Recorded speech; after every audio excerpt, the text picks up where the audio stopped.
remember the days of tie-dyeing t-shirts and a bucket of colorful chemicals?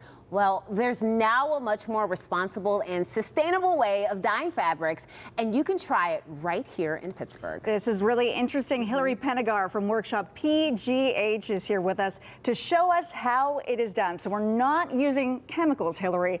We're using some other very interesting stuff to make that dye. So tell us about it. Some even more interesting than others. Yes. Yeah.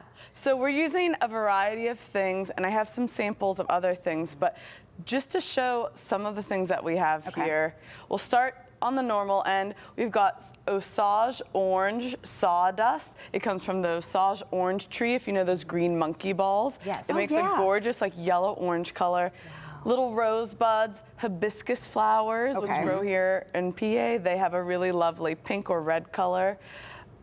Blue pea flowers. And then this is where it gets interesting. Here on the end, we have the cochineal beetles. They make this gorgeous pink magenta color, and they will grow, live on a paddle cactus. And then there's actually a couple of family farms where they farm these beetles for dye in the Southwest. So you're pulling organic dye out of all of these of these, and then even if you soak your black beans from dry, you have dye stuff already made.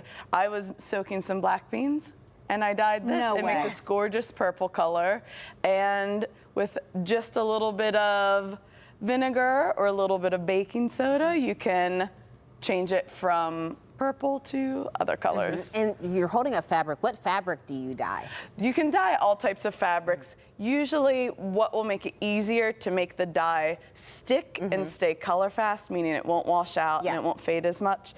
You'll use a different mordant for each type of fabric. And so you can dye cotton, silk, wool, pretty much anything other than polyester. Got it.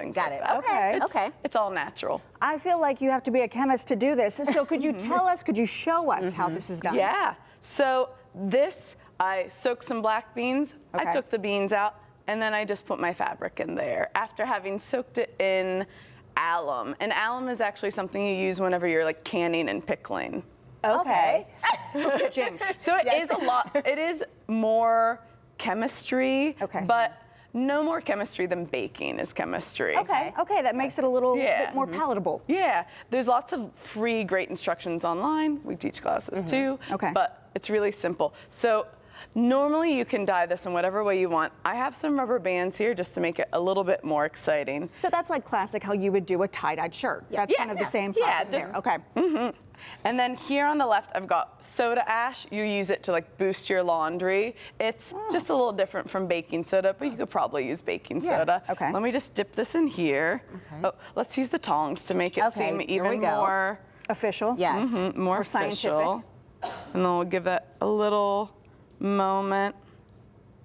So far, and I can see it's not the brightest change, but you can see it started to turn blue on that side. Wow. Now, is this something that you would recommend doing at home, or is this something that needs to be done like in a classroom type of setting? I do mine in the kitchen. Really, you can do it in a classroom setting if you want to have us set up and clean up for you. That could be really nice. That would be nice. And we've done a lot of the trial and error, and heavy on the air, but that's half of the fun.